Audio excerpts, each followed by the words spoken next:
Sean bienvenidos en un episodio más del podcast Voces desde los No Lugares. Hoy estamos con la maestra, la doctora Eliana Cárdenas, profesora de la Universidad Autónoma del Estado de Quintana Roo. Hablaremos en este episodio de la violencia contra el pueblo palestino, del genocidio que se está efectuando en estos momentos en Gaza y también desde la perspectiva de la antropología abordaremos desde múltiples perspectivas el tema del genocidio en general, que es algo que históricamente ha sido parte de la antropología, y profundizaremos en una perspectiva común de lo que nosotros creemos, tanto la profesora como yo, que es lo que está sucediendo en Gaza. Bienvenida, profesora. Muchísimas gracias, Leo. Agradezco muchísimo la invitación y esta iniciativa de difundir los posicionamientos desde el lado de la academia frente a una situación inédita, francamente inédita, en la historia de las violencias, en la historia de los procesos de colonización, como es el que está sucediendo, aunque en estos momentos, digamos febrero 28 del 2025, y con el ascenso de Donald Trump nuevamente como presidente de los Estados Unidos de Norteamérica, que hemos llegado a una situación donde hay como los inicios, unos nuevos inicios de acuerdos y tratados de, por lo menos, de cese al fuego, que eso no quiere decir pacificar la región, como hablaremos más tarde, sino que por lo pronto hay un cese al fuego y que en esta perspectiva pues es importante comprender que el carácter inédito que tiene este genocidio es que es un genocidio televisado. Empezando y ya adentrándonos un poquito en este tema yo creo que tan sensible, vamos a hablar sobre la violencia palestina, que es descrita como una confrontación entre dos tipos de violencias: la terrorista, la de Hamas, y la del Estado de Israel, o eso es al menos lo que los organismos internacionales nos están diciendo, la prensa en su mayoría en canales como CNN y sobre todo propaganda yanqui está circulando esto del Estado terrorista, tanto de Hamas como de Hezbollah, del Estado de Líbano. Sí, realmente me parece una pregunta importante porque lo que nosotros estamos presenciando es una lucha enorme por la imposición de narrativas hegemónicas frente a lo evidente, ¿no? Primero, en estos momentos tu pregunta me hace recordar a uno de nuestros teóricos más importantes sobre el poder, que es Aníbal Quijano, el sociólogo Aníbal Quijano, que decía: ningún poder existe sin la conquista de las subjetividades. En ese sentido, ¿qué quiere decir esto? Que lo que nosotros vemos paralelo al genocidio, a la escalada de violencia tan brutal que estamos viendo en la franja de Gaza desde el 7 de octubre del 2023, es precisamente una lucha de narrativas por la imposición de una narrativa hegemónica, claramente, ¿no? Entonces, efectivamente, es mediante los medios de comunicación como se conquistan nuestras subjetividades, y el peligro de esto es que uno termine adhiriendo a los opresores, digamos, en este caso a los victimarios, y pierda de vista que se trata de dos violencias que tienen que ser diferenciadas. Por un lado, efectivamente, como has dicho, la violencia de Hamas se presenta como una violencia terrorista, una violencia injustificada, una violencia inmoral. Y del lado de Israel nosotros tenemos una violencia, digamos, en respuesta a los ataques de Hamas, que hay que reconocer que estas respuestas de violencia, digamos, del lado de los palestinos representados en diversas organizaciones, por lo menos desde de mediados del siglo XX, no inician con Hamas, siempre han sido consideradas como por parte de Israel como legítimas, o sea, un Estado que tiene que defenderse de un ataque terrorista. Entonces, por otro lado, es importante entender que los organismos internacionales, la ONU,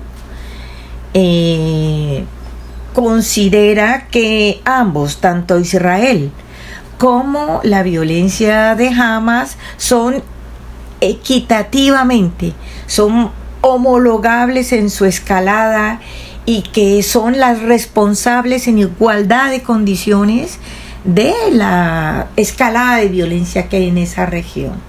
Me parece que primero hay que entender en esta última perspectiva que la postura de los organismos internacionales me parece una postura cobarde y me parece que es una postura que enturbia la comprensión de la situación de violencia.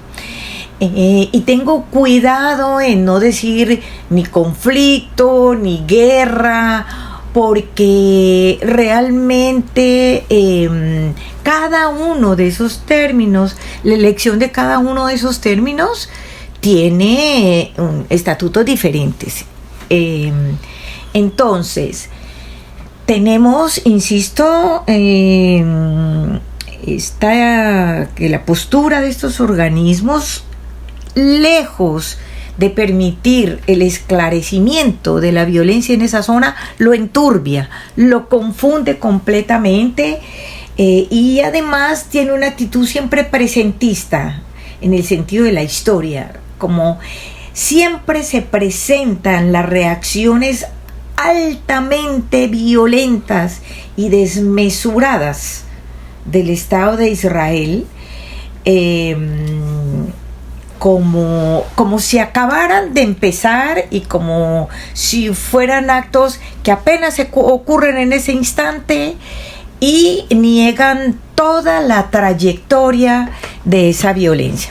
En este sentido, me parece que la violencia en la Franja de Gaza hay que entenderla en el marco de la descolonización de la Palestina histórica, que empezó en 1929 hasta ahora, con renovados ímpetus en la segunda era de Donald Trump, porque pues no sabemos esto a dónde va a llegar, y menos con la propuesta de un agente mafioso del mercado inmobiliario como es Donald Trump. Entonces, hay que entender que los procesos de descolonización siempre han sido violentos, a menos que estemos dispuestos a creer que la gente le gusta vivir colonizada, ¿no? O sea, los actos de respuesta de Hamas, o en algún momento de la OLP, o de alguna de estas organizaciones extremistas, que en modo alguno tendrían que escapar a la legislación también de acuerdos y tratados internacionales, pero sobre todo que nosotros tenemos que entender la violencia en la Franja de Gaza como una lucha entre colonizadores y colonizados. Entonces, en este debe ser el punto de partida y de reflexión para comprender, por un lado, la naturaleza colonialista del sionismo y la oposición como una violencia de resistencia. Una violencia que nace y se recrudece en oposición al colonialismo. Entonces, repito que me parece que en ese sentido estamos hablando de dos violencias diferentes. Es una violencia colonialista que no se inaugura en Palestina, que sin duda tiene la misma intencionalidad que tuvo la colonización en América Latina, que tiene en su trasfondo el despojo, el saqueo, el sometimiento de los pueblos. Entonces, digamos que, y del otro lado tenemos una lucha de resistencia. Me parece que ese debe ser el punto de partida, porque esto le da contexto a la violencia y no las puede homologar como pretenden los organismos internacionales, no las puede homologar como si fuera una pelea entre iguales, porque no es una pelea entre iguales, porque se trata de un Estado cuyo origen es colonialista. Y me parece que avanzar en este sentido desmonta el mito infame de unas tierras baldías, vacías, sin gente, que permitió la fundación de un Estado como el Estado de Israel, que a diferencia de la construcción de los Estados nacionales que nacen en la modernidad, que son hijos del proceso de modernización, que significan la delimitación de un territorio con sus fronteras, con acervos de interacciones, de tradiciones, la imposición de una lengua y también un carácter racial. Digamos que todos los estados nacionales llevan el germen del genocidio. Ese es otro elemento que hay que tener en cuenta, porque en el momento en el que se decide cómo debe ser un Estado, digo, más allá de las negociaciones fronterizas, lo que está en juego aquí es precisamente la creación de eso que Benedict Anderson llama una comunidad imaginada. Entonces, en el momento en el que se habla de una supremacía racial en un determinado estado, casi siempre con una hegemonía blanca racista, y en América Latina con un proceso de blanqueamiento de la población, con determinados acervos culturales, la imposición de una lengua, entonces deja por fuera, en términos o sea, deja abierta la puerta para un genocidio. O sea, los genocidios tienen un trasfondo y una plataforma de base que puede ser conducente al genocidio, mucho más en el Estado de Israel, porque el Estado de Israel es un Estado in vitro, es un Estado pro beta, no es resultado de estos procesos históricos de los que te estoy hablando, sino que es un Estado creado y que se ensayaron varios puntos, ¿no? Que esta idea de la búsqueda de la tierra prometida y todo este componente ideológico, político, religioso que hace un caldo de cultivo absolutamente explosivo, eso para ganar nuestra adhesión y conquistar nuestras subjetividades. Entonces, el Estado de Israel no nace así. El Estado de Israel elige primero un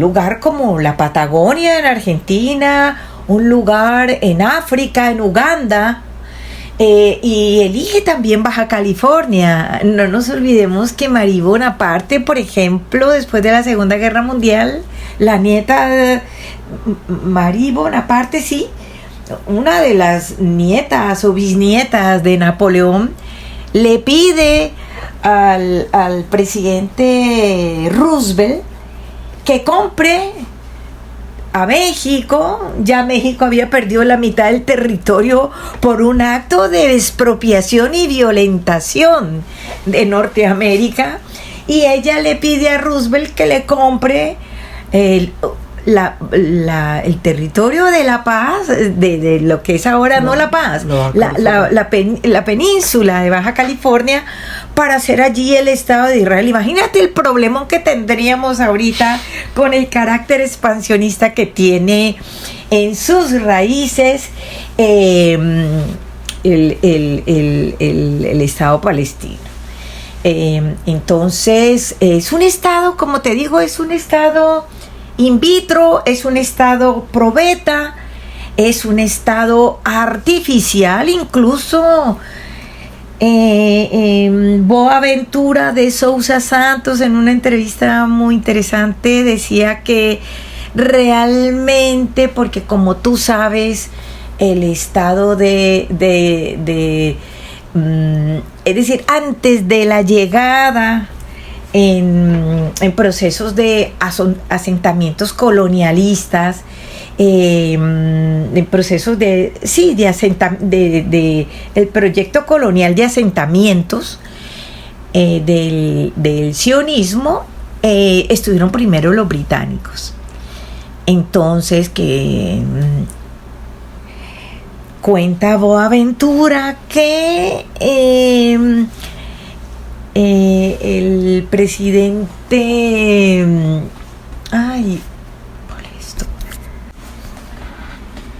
el presidente Winston Churchill, cuenta Boaventura del anecdotario histórico, porque nosotros sabemos que es un intelectual que se conoce pues todos los subterfugios y todos los detalles de determinados acontecimientos políticos, que el dibujo del Estado de Israel fue hecho en una servilleta en un bar mientras se tomaban un whisky. Entonces, por eso digo que es un Estado probeta, que es un Estado in vitro, es un Estado ficcionado, y en ese sentido la violencia en Palestina nosotros tenemos que entenderla como la evolución del sionismo a finales del siglo XIX, que se da, como te decía hace un momento, hacia un proyecto colonial de asentamientos. También me parece importante agregar que en esta manera de entender esas dos violencias, en última, si nosotros las circunscribimos a una violencia en el marco de una reflexión colonial, entonces nosotros podemos definir que se trata de una violencia colonial y una violencia de resistencia. Y por otro lado, que mientras los colonialistas tendrían la opción de retirarse, que nunca ha sucedido, a menos que la gente se resista o que haya procesos de declaraciones internacionales para que se detenga la violencia y puedan salir los colonizadores. La única opción que tienen los colonizados es la violencia. y esa es una violencia de resistencia. Por eso creo que tenemos que diferenciar esas dos violencias, que no la podemos pensar ni como iguales, ni que hablar de la defensa del Estado de Israel en estas condiciones diluye un problema capital que tiene que ver con un proyecto de colonización en esa región. En la conferencia magistral que dio en el Congreso Nacional de Estudiantes en Ciencias Antropológicas, mencionaba que la violencia sionista en Palestina primero es una violencia epistémica. ¿Podría ampliar esta declaración? Sí, yo como un poco pensando la violencia epistémica en el sentido en el que habla Bourdieu de violencia simbólica. Quiero decir con esto, aunque yo hice referencia a una violencia epistemológica, que me parece que cuando Bourdieu habla de violencia epistémica se refiere a eso, en el sentido de una violencia que implica formas de dominación que se manifiestan en la imposición, supresión o deslegitimación de conocimientos, saberes y formas de entender el mundo, ¿no es cierto? Entonces, y se ejerce cuando un grupo o una estructura de poder impone su visión del conocimiento como la única válida. Al haber esta imposición se marginan y se silencian otras epistemologías, como en este caso, como la de los palestinos, como la de los árabes, se niega su historia y este tipo de violencia se ejerce.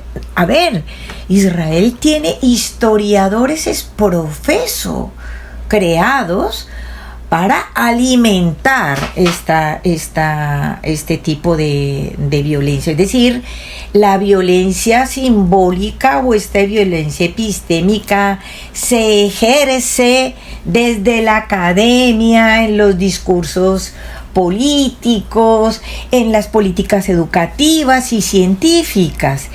Y son privilegiadas, hegemónicas, mientras que otros son desacreditados y son ignorados. Entonces, cuando dije que la violencia sionista es una violencia, o que la violencia sionista no empieza con las acciones propias de los asentamientos de colonos, quise decir que tiene un origen epistemológico en el sentido de un proyecto que es imaginado, de un proyecto que es planeado, pensado, un constructo ideado y, ¿por qué no decirlo?, codiciado, lo cual, como te decía hace un momento, desmonta el mito de tierra sin gente. Entonces nosotros sabemos que ese proyecto pasó por varias etapas. Primero como constructo. Imagínate el presidente Churchill haciendo un mapa que pudo haberlo colocado en cualquier lado y que lo intentaron en cualquier lado, pero lo eligen allí. Algunos historiadores piensan que con el deliberado propósito de establecer desde entonces una ruta alternativa a la ruta de la seda, a la ruta comercial de la seda. Entonces es epistemológica en ese sentido, de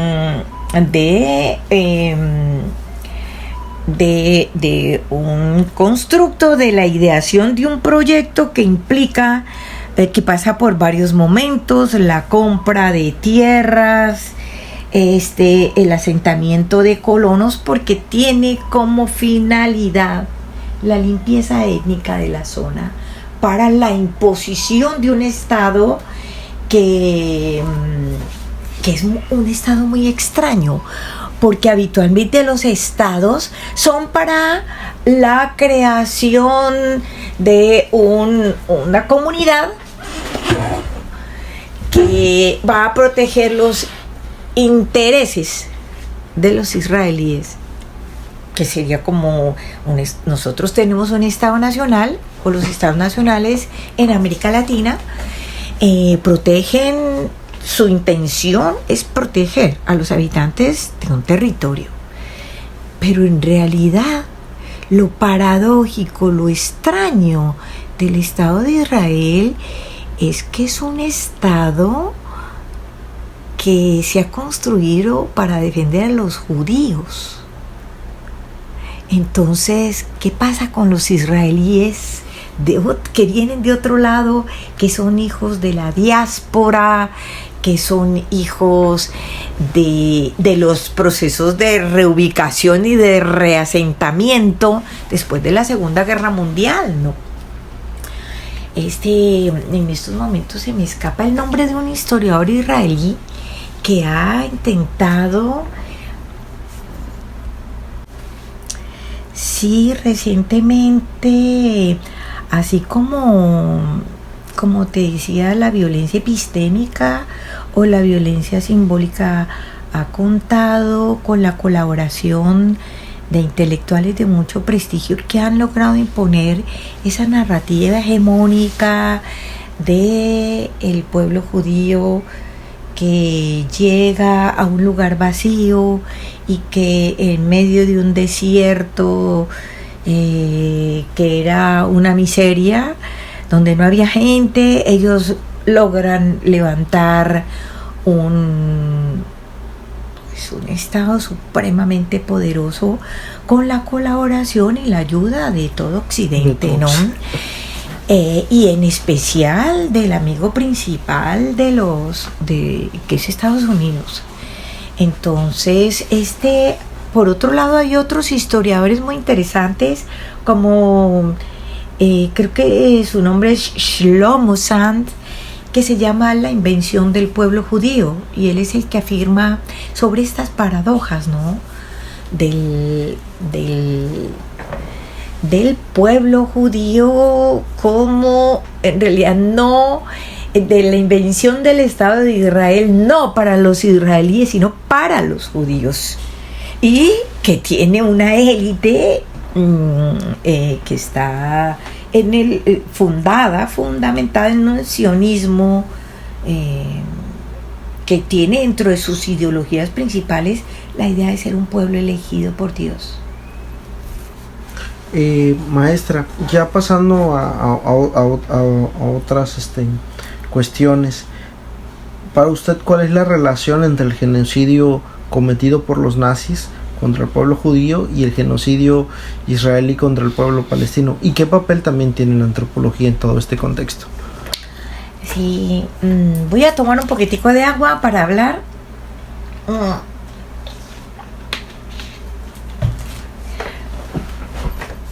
Ay, mi madre. Bueno, me parece que los genocidios son genocidios. Quiere decir el exterminio de un grupo étnico que en el caso de los nazis en Alemania no solamente puso en la mira al pueblo judío, que fue mayoritariamente las víctimas sacrificiales del intento de expansión de los alemanes con la idea de la raza suprema y los valores alemanes por encima de cualquier otro. Volvemos a insistir en esa violencia epistemológica, y que fue uno de los capítulos de la historia universal de la infamia, ¿no? Todo lo que le sucedió al pueblo judío que estaba sentado en Alemania. Entonces, realmente negar eso sería terrible. Lo que me parece cuestionable es la explotación mediática que hace Israel de esa situación. Es decir, cada que uno veía películas, o cada que uno ve películas hasta la era reciente, desde que yo era niña, que esas son películas absolutamente escalofriantes de cómo llegaban los militares de la Gestapo, de la SS creo que se llamaban, ¿no? Que llegaban a las casas de los judíos, que los robaron, que los metieron en campos de concentración, una cosa absolutamente pavorosa. Luego en campos de refugiados, asesinados, en cámaras de gases, o sea, una cosa verdaderamente abominable. Cuando termina la guerra, yo me imaginaba cuando llegan los norteamericanos que aparecen como allí, se catapultan como los líderes de la democracia en el mundo, ¿no? Los dueños de la libertad y la democracia.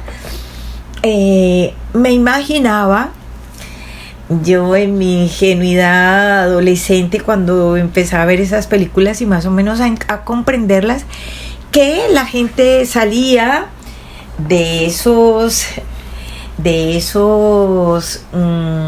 los campos de concentración, que los llevarían al médico y que luego los llevarían a sus casas.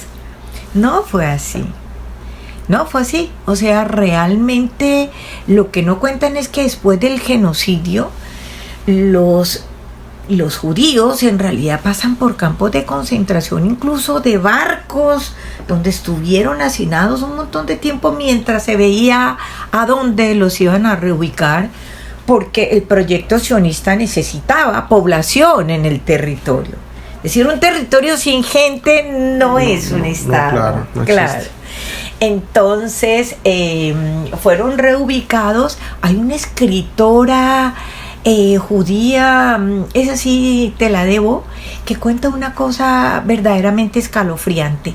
Ella recuerda haber bajado con su mamá, su papá, sus hermanos del barco aquel, los llevan a lo que es la Palestina de aquella época, después de la Segunda Guerra. Se estoy hablando como los años 50 y tantos, y ella cuenta que el ejército sionista, ojo que ya para eso ya había explosiones de resistencia, a los cuales la única respuesta que ha tenido el Estado de Israel jamás ha sido la negociación, sino la limpieza étnica y el genocidio. Es la eliminación. Furiosamente, lo mismo que le había pasado al pueblo judío con los alemanes. Pero para no distraerme, ella cuenta que los llevan para enseñarles cuál va a ser la casa que les habían asignado. Y ella dice que llegaron y todavía en la mesa estaban los platos con las tazas de café a medio tomar, la comida a medio comer, las camas hechas, las casas tendidas y vacías, y que les dijeron: allí pueden quedarse, esta es la casa de ustedes. Y la madre de ella pues rompe en llanto y ella dice: para que nos den esta casa a nosotros aquí, han debido sacar a otros que ni siquiera los dejaron terminar el desayuno. Y así fue, pero no tenían otra opción.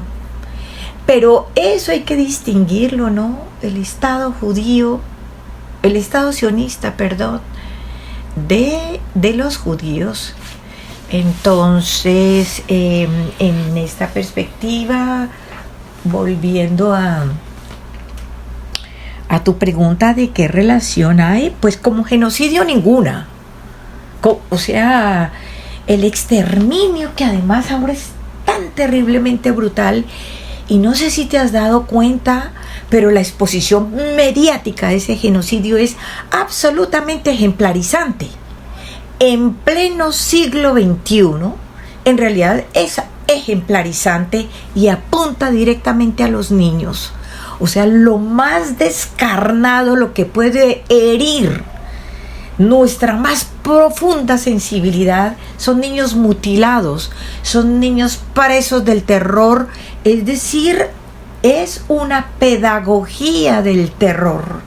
Mientras los nazis todavía hacían el ocultamiento de las masacres que fue descubiertas, este genocidio es abierto, es mediático, y digo que es una pedagogía del terror y es ejemplarizante, porque me parece que en estos momentos ese genocidio en el marco de la globalización, en el marco de la exposición y la expansión planetaria del capitalismo y su modalidad neoliberal, en realidad está enviando un mensaje a lo que nos puede suceder si nos resistimos a esta nueva embestida del capitalismo sobre el planeta.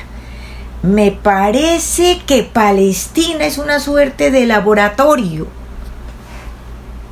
que este genocidio es una suerte de laboratorio que envía un mensaje, sobre todo al sur global,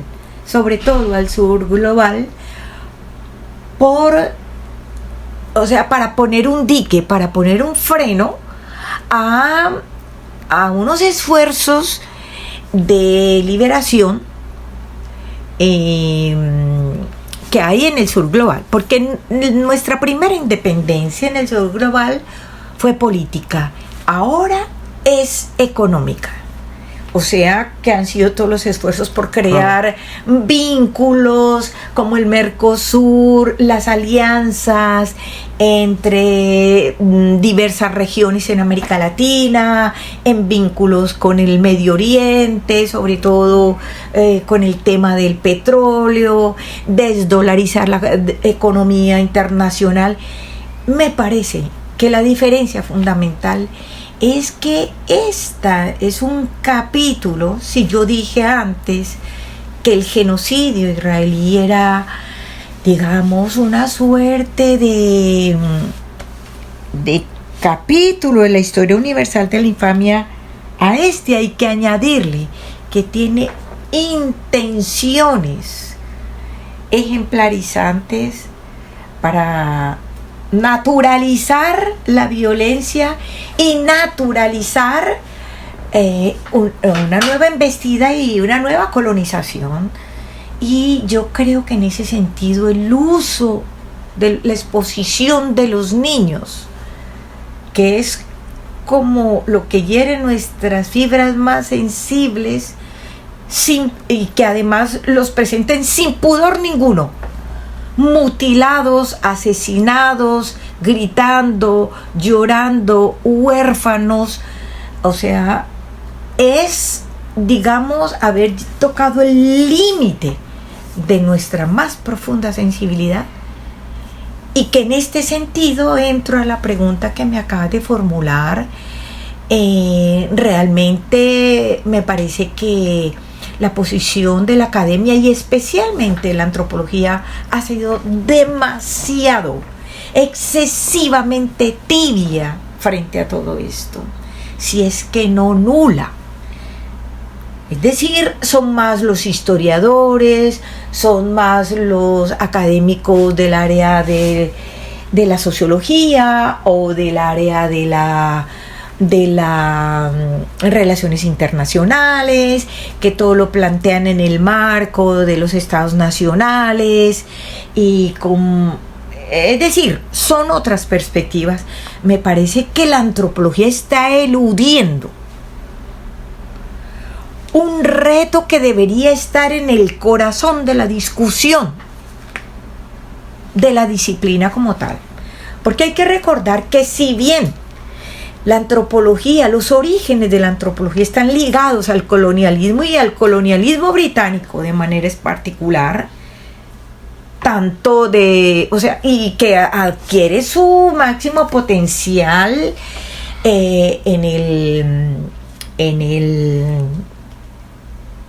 adquiere su máximo, sobre todo con el paradigma funcionalista y estructural funcionalista, que es una de las épocas en las que paradójicamente florece la antropología, ¿no? O sea, con un paradigma muy sólido, con unos trabajos de campo impecables, que generó de las etnografías más bellas que puedan darse. Eso significó también muchos momentos, o sea, el colonialismo británico, y después, por ejemplo, creación de la escuela de Manchester nace ligada a un proceso de neocolonialismo en África. Entonces, siempre ha estado como en esa encrucijada.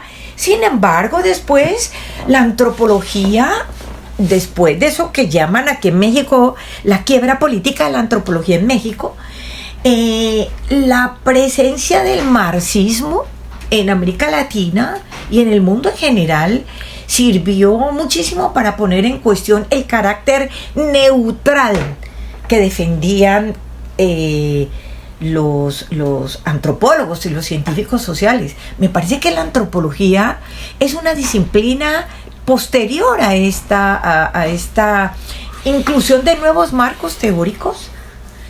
Me parece que sirvió muchísimo para reflexionar sobre nuestra postura ética y política de pueblos que están siempre en subalternidad y que son siempre las poblaciones meta o las poblaciones objetivo de las etnografías occidentales. Las sociedades tradicionales, las sociedades indígenas, las sociedades no occidentales. Entonces, posterior a eso, la antropología se revitaliza y asume una postura contrahegemónica. Pero ¿por qué este silencio?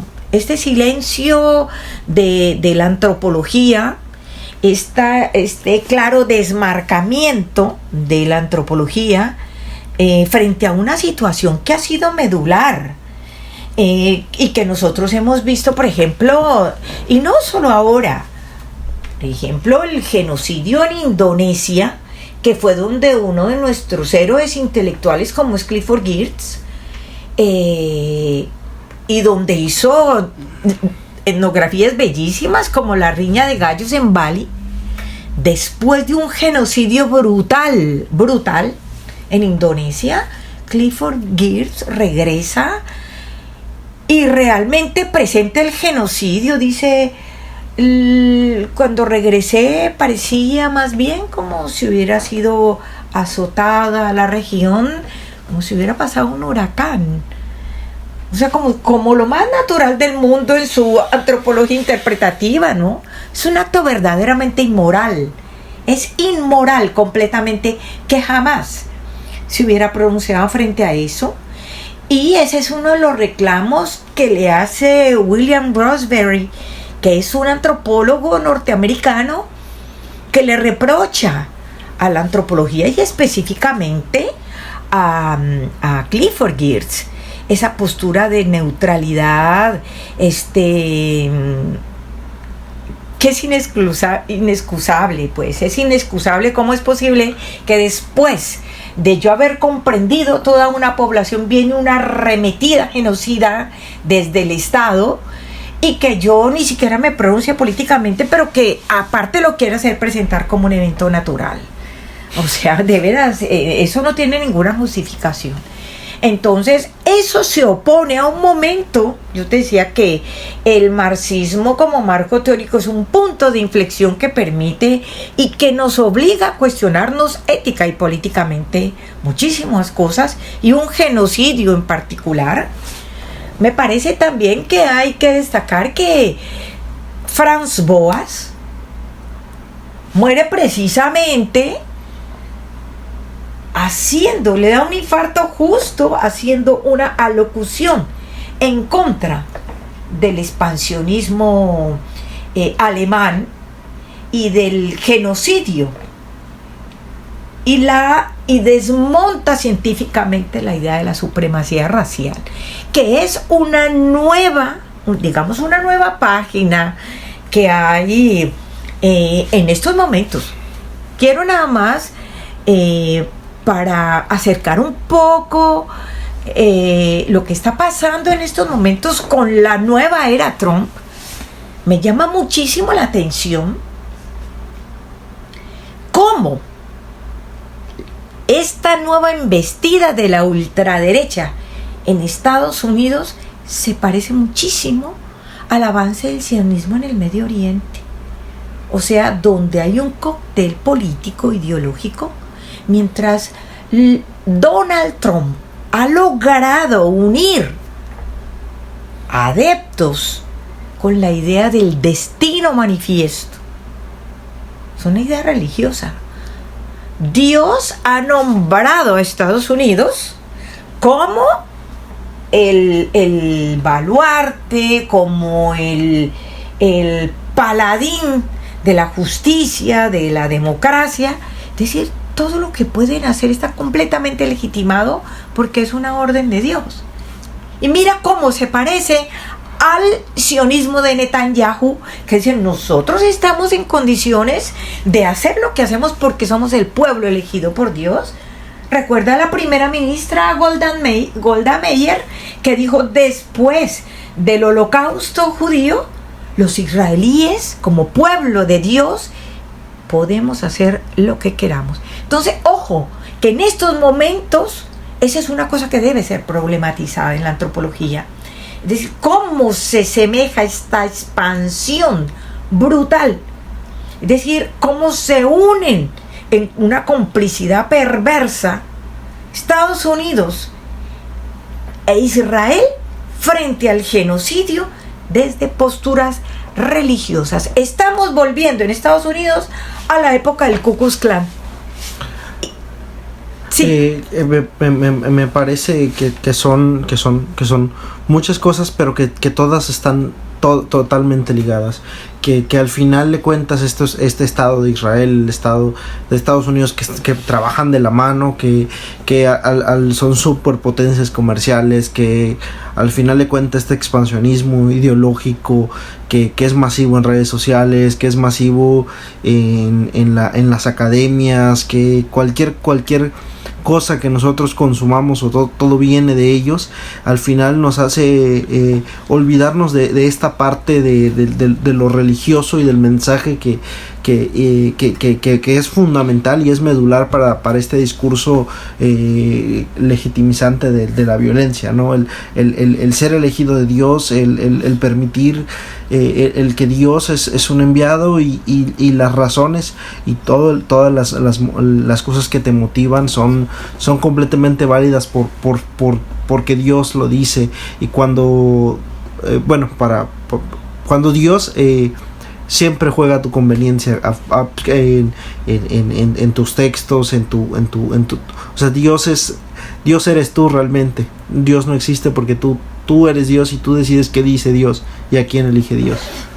Sí, lo que hay que tener en cuenta aquí es que ambos, mira, un mercader, un delincuente, porque eso hay que decirlo, porque tiene muchos procesos legales donde está acusado y donde está condenado, procesado y condenado el presidente de los Estados Unidos, tenga la desfachatez de apelar a un discurso premoderno como el del destino manifiesto. Y mira cómo se emparenta, repito, con la idea del pueblo elegido por Dios. Entonces, ¿en dónde estamos? O sea, ¿cuáles son los anclajes de realidad cuando se apela a entidades divinas en pueblos que son inmigrantes? Porque además eso también hay que decirlo, ¿no? Como el voto latinoamericano fue fundamental en el triunfo de Trump. Y después todos los inmigrantes se convierten lo mismo que en la época de los nazis. O sea, la limpieza, la expulsión de los migrantes. Entonces, ¿y cuál es la propuesta de Trump? Convertir la Franja de Gaza en otra Riviera Maya, ¿no? En una franja de edificios de turismo VIP y la reubicación de todos los palestinos. Al fin y al cabo, como lo dijo, lo cito, quedan pocos. Infame completamente. Y para él, la tierra es una mercancía. Para los palestinos es un territorio. Bueno, entrando al tema un poco de Donald Trump, ¿cuál es su papel en todo este genocidio? Y también pensando a futuro que Trump está lidiando en una guerra contra los migrantes y ya señala de terroristas a los mexicanos por ser narcos, y al resto de países de Latinoamérica, no solo a México. Sí, fíjate cómo esto es muy interesante porque esa es una violencia epistémica. O sea, renombrar el Golfo de México. O sea, es la ideación. Reapropiarse del Canal de Panamá.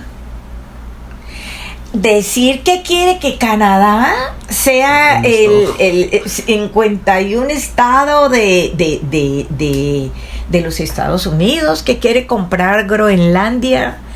Entonces, realmente, esto es...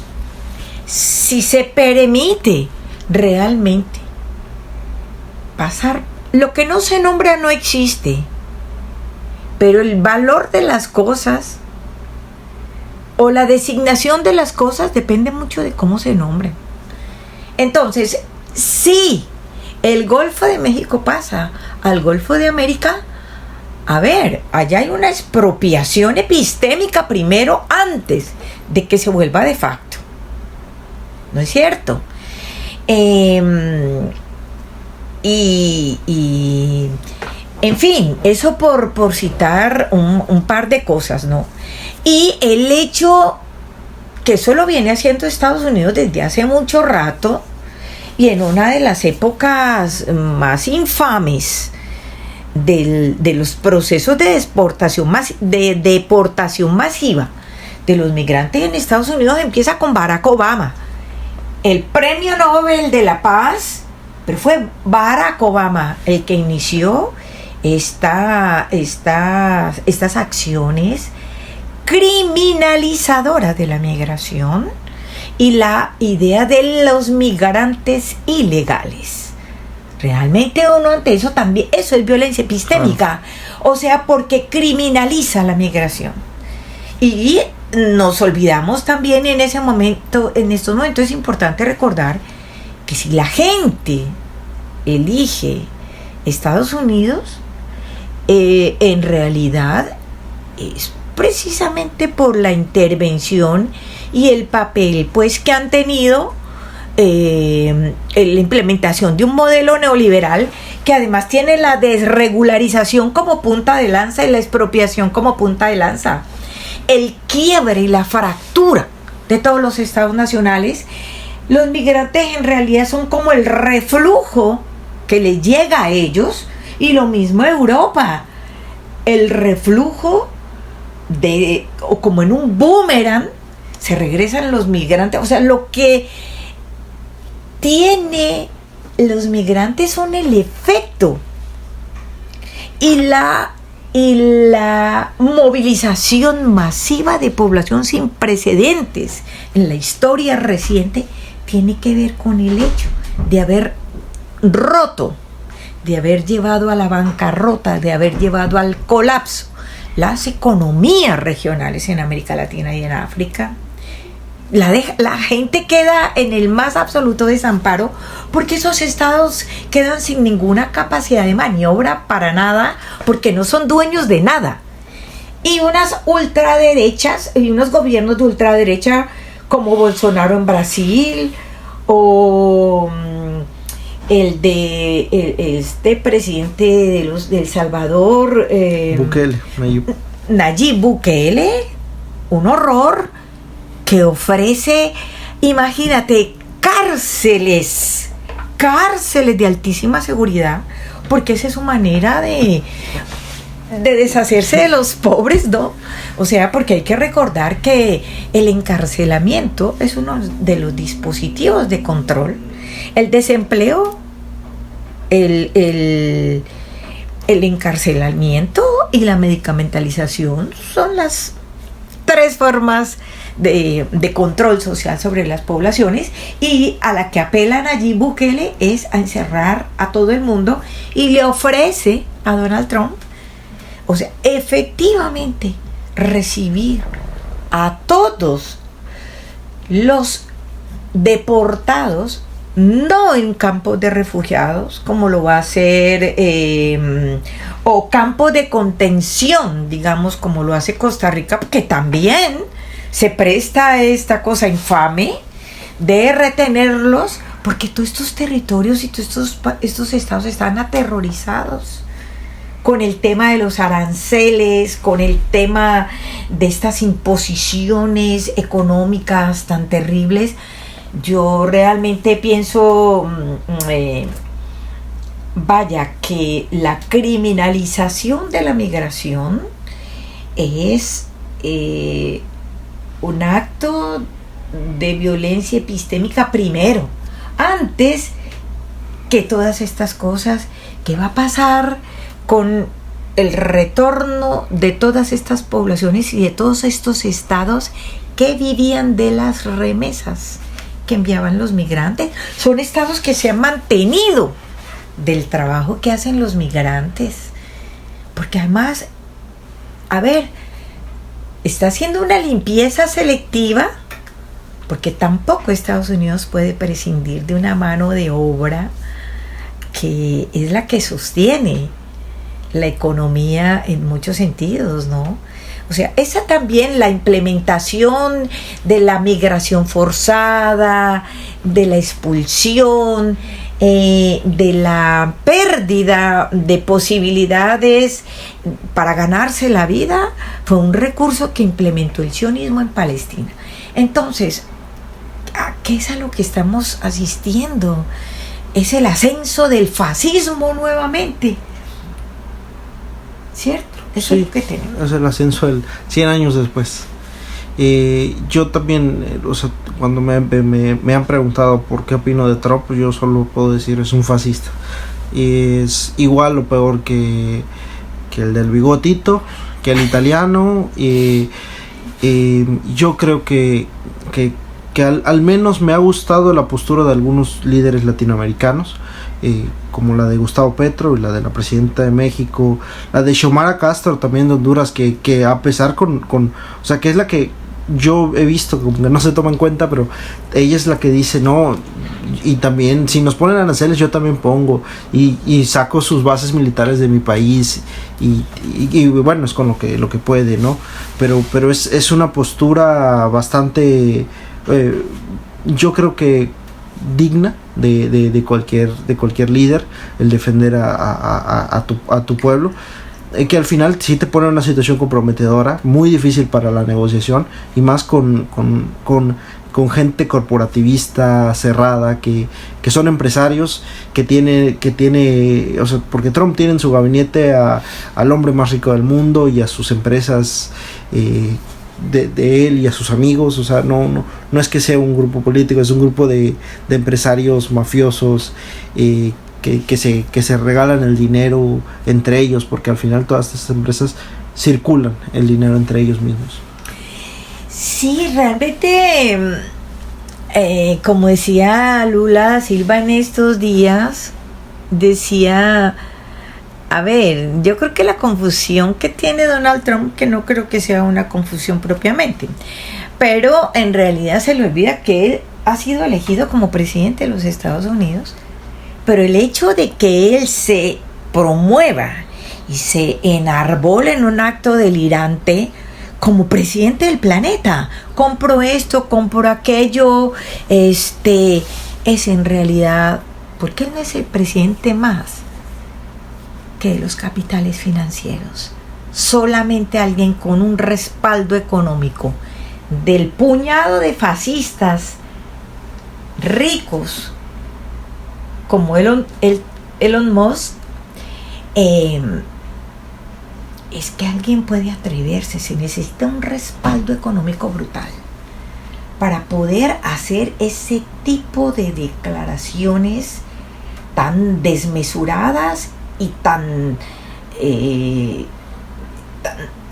terroríficas, porque mira, desde esa perspectiva ellos están pensando mucho más allá, mientras nosotros seguimos defendiendo los estados nacionales y el Estado como órgano regulador. Ellos la intencionalidad de ellos es planetaria, la apropiación del planeta.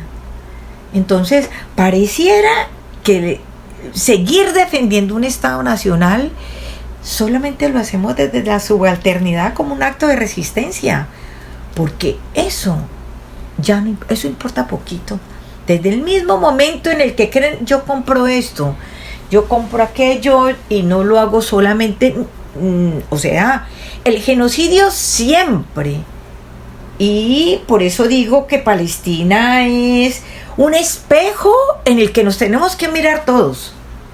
Y por eso es que me indigna un poco la negligencia de los antropólogos frente a toda esta situación, ¿no? Yo creo que hay que volver a politizar, o que la antropología tiene que ser politizada. Es decir, que tenemos que asumir una postura, porque si no, seguimos pensando las alteridades, las subalternidades, los pueblos ancestrales como objetos de investigación, y estamos haciendo extractivismo académico. Desde el mismo momento en el que nosotros no somos capaces de plantearnos, precisamente porque los conocemos, y generar desde una disciplina y ejercer el papel contrahegemónico que tiene la antropología a pesar de sus orígenes colonialistas. Bueno, maestra, yo creo que con esto ya cerraríamos, porque me parece excelente. Me parece también que resumimos todo el tema, y que la disciplina tiene que entrar al quite con estos temas. Más bien, no con estos temas, con el tema del genocidio. Analizar al genocidio en Gaza como lo que es, como un problema meramente antropológico, y como un reto para la disciplina, tanto para lo que dice que puede ser un punto de partida hacia nuevos horizontes para nuestra misma disciplina, y que creo que esto ayuda mucho en cómo podemos empezar a plantear nuestro papel en un mundo que cada vez es altamente tecnócrata, en universidades que favorecen el modelo neoliberal, y que quieren desaparecer a estas disciplinas críticas de las ciencias sociales. Le agradezco mucho la entrevista, y bueno, algunas palabras que quiera dar para concluir. No, pues primero agradecer esta iniciativa. Me parece que con esto se abre una ventana de reflexión que sería muy importante escuchar sobre el mismo tema, como elegir un eje temático para consultar, incluso para hacer un diagnóstico de cuál es la postura de los académicos frente a la situación, ¿no? Porque todos estamos mirándonos el ombligo y no estamos mirando las arremetidas, porque eso también tiene que ver con el papel del neoliberalismo en las universidades, ¿no? Entonces, y precisamente la despolitización, la falta de ética, la falta de compromiso, porque sí me parece que tenemos un compromiso ético, moral y político, sobre todo, no solamente frente al genocidio, sino mirar lo que hemos perdido de la vista, es que lo que sucede en Gaza es un laboratorio, un manual pedagógico del terror que ha iniciado con la subida de los aranceles. Cualquier cosa puede pasar. Entonces, y que tenemos que defendernos de eso. No podemos regresar a esos tiempos tan espantosos, pero sí necesita el concurso de los académicos, que creo que tenemos un compromiso particular de pronunciarnos frente a eso. Debemos ofrecer contextos, debemos pronunciarnos, debemos esclarecer, debemos de llevar estas discusiones al aula. Celebro muchísimo de verdad esta iniciativa de ustedes, que se les ocurre a los estudiantes y no a los investigadores, pero yo creo que también están llegando como generaciones, en todo caso, con mucha preocupación y sobre todo movilizados por mucha incertidumbre, que es el trazo inequívoco de nuestros tiempos. Muchas gracias. Muchas gracias. Nos vemos en el siguiente episodio.